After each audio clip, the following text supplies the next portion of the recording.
I was alone and tripping in a dangerous area. I fucked up. I'm lucky to be alive or not arrested, but I am not bothered by the, oh my God, I could have died. What's up, everybody? Welcome. Today we're going to be checking out a trip story by a user named Sir Dexalot. It's an experience on MDMA and DXM, and the user titled it Beauty, Insanity, and Terror. Oh, I guess he smoked some cannabis as well, I see here. But this one's a little longer, I think. But from what I've heard, it's really, really good. And not even necessarily because of the drug experience, but maybe just because of how the story goes. Got a new tapestry for the background. You guys like it? You like it? Sit back, relax, enjoy, smoke something, drink something, and let's get into it.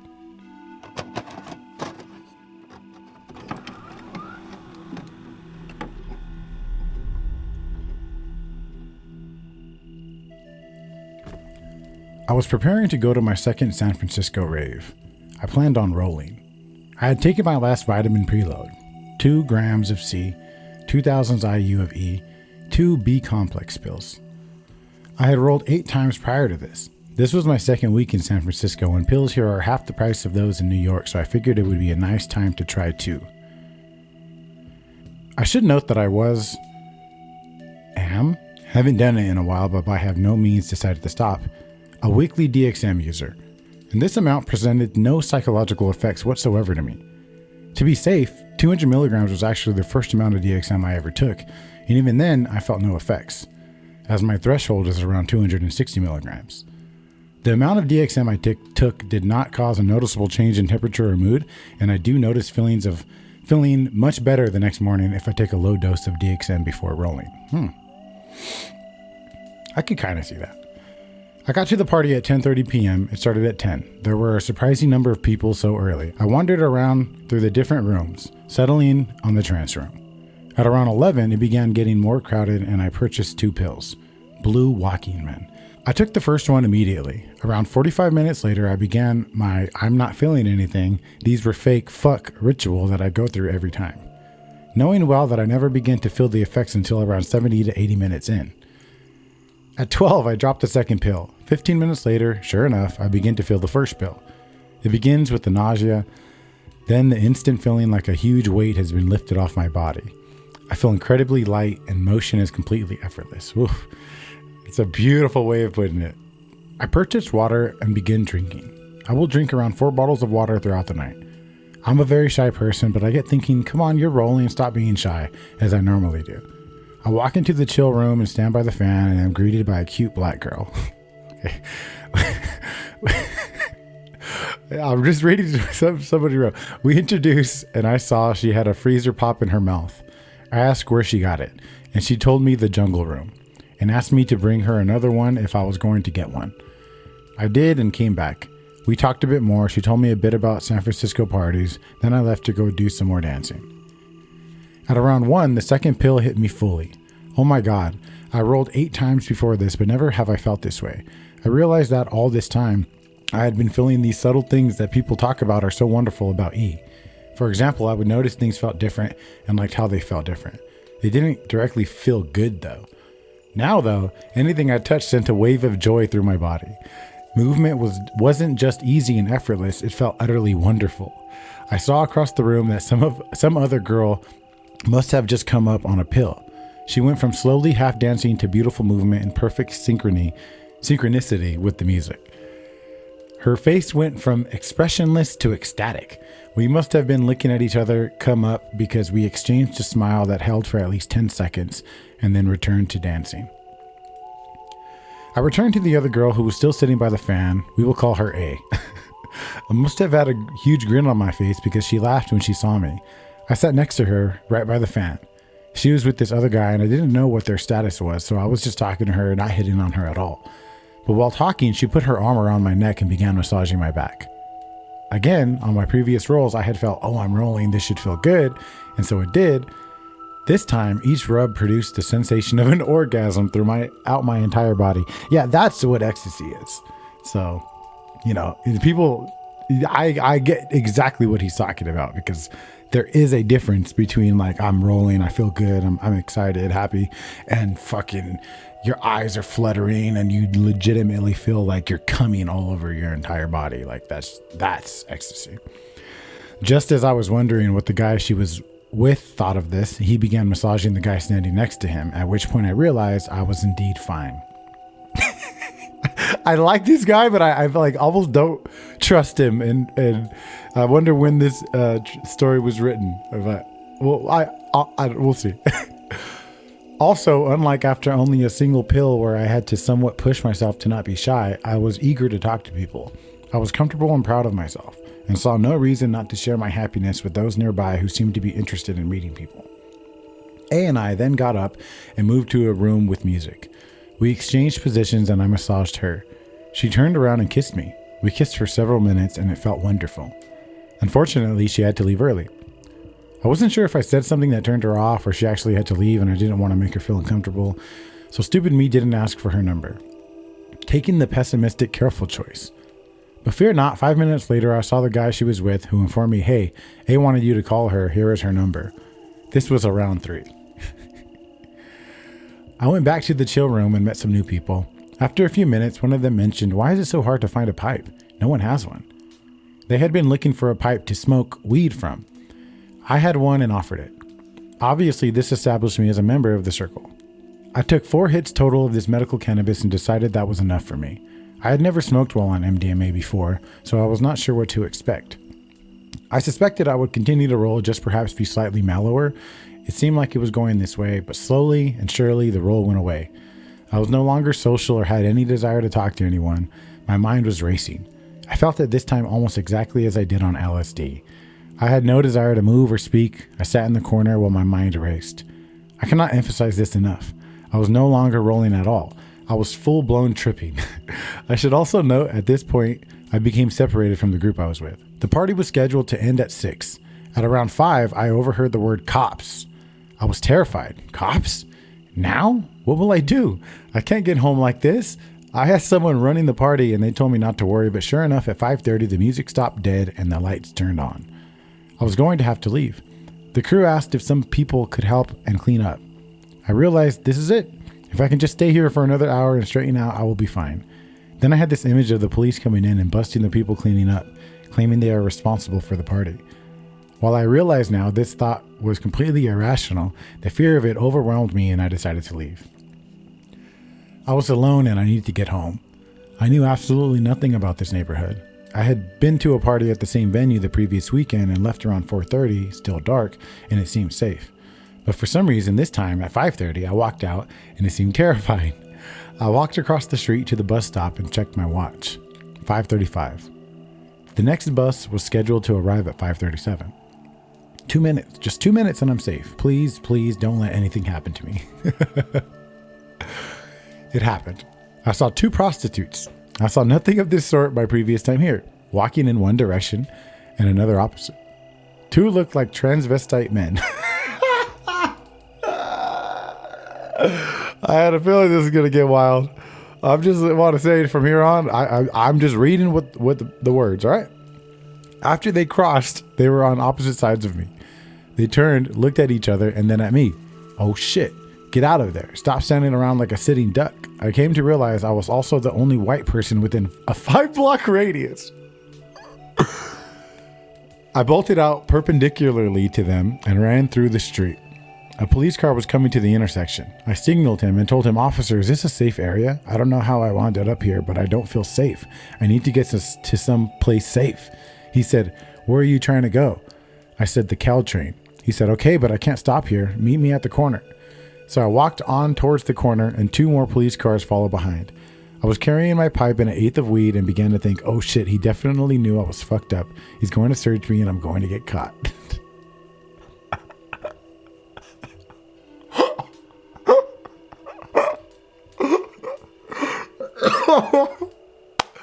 Oh, this is a good one. This is a good one. Wait, instantly I went from wanting nothing more than to see police everywhere to being terrified of them.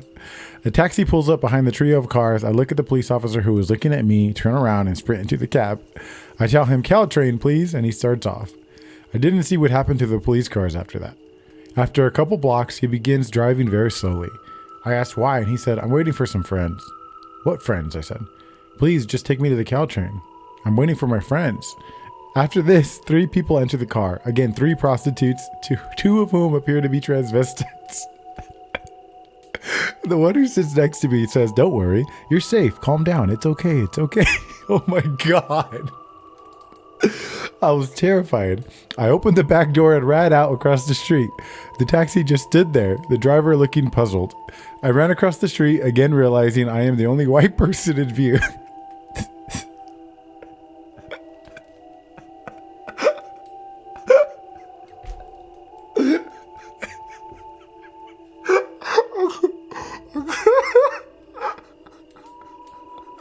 I can't.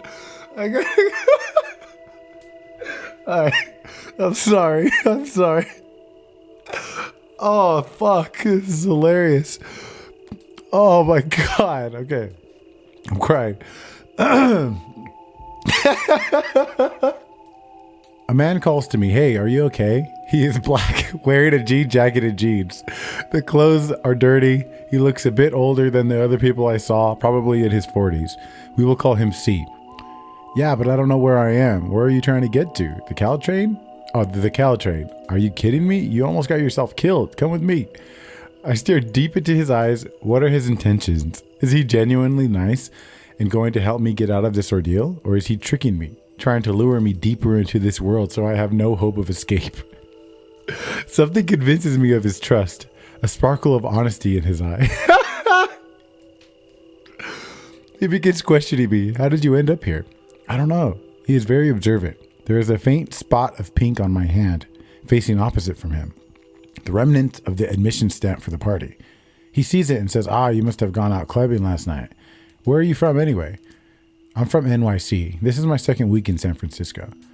As we walk past the first corner, there is a man on a bicycle. C nods to him and he nods back. Are you kidding me? Your second week and you ended up here? Don't you know this is attended territory? What? What is attended territory? He stops. Boy, are you playing me? What are you talking about? He starts walking again. Several of the people we pass, C exchanges glances and nods with. To 2 of them, he puts his hand behind his back to around the other side and gave some kind of hand signal. I begin to think C is some kind of gang member and I was on the gang's attended territory. I get a bit scared at this. What's going on? What are all these signals? Nothing. Don't worry about it. Just keep going. We walk a bit further and he asks, you high? He takes a single look at my eyes. Shit, yeah, you high as a kite. What are you on, speed? I had fully dilated pupils and was probably shivering profusely, so not an unreasonable guess. No. Weed? Yeah. First time? Yeah. His facial expression changed quite a bit. A look of disappointment and relief in one. You fucked up, man. You know that you fucked up. I know, I never want to do this again. How old are you? 17. He freezes at the corner. Are you playing me? No, please, I just want to get home. He turns the corner, mumbling twice. 17 years old. 17 years old? We walk a couple more blocks. He asks that if he walks me several blocks more, that I will give him $5 for breakfast. I agree. Again, on each block, there is at least one person who C gives some kind of signal to. These times, though, while walking by them, he says, he's just a 17-year-old kid. Oh my God. In addition to giving a signal, finally he walks me to a very busy road. I recognize it as Market Street. He calls a passing taxi for me and tells the driver, make sure this boy gets to the Caltrain. I give C $7, thank him, and get into the cab.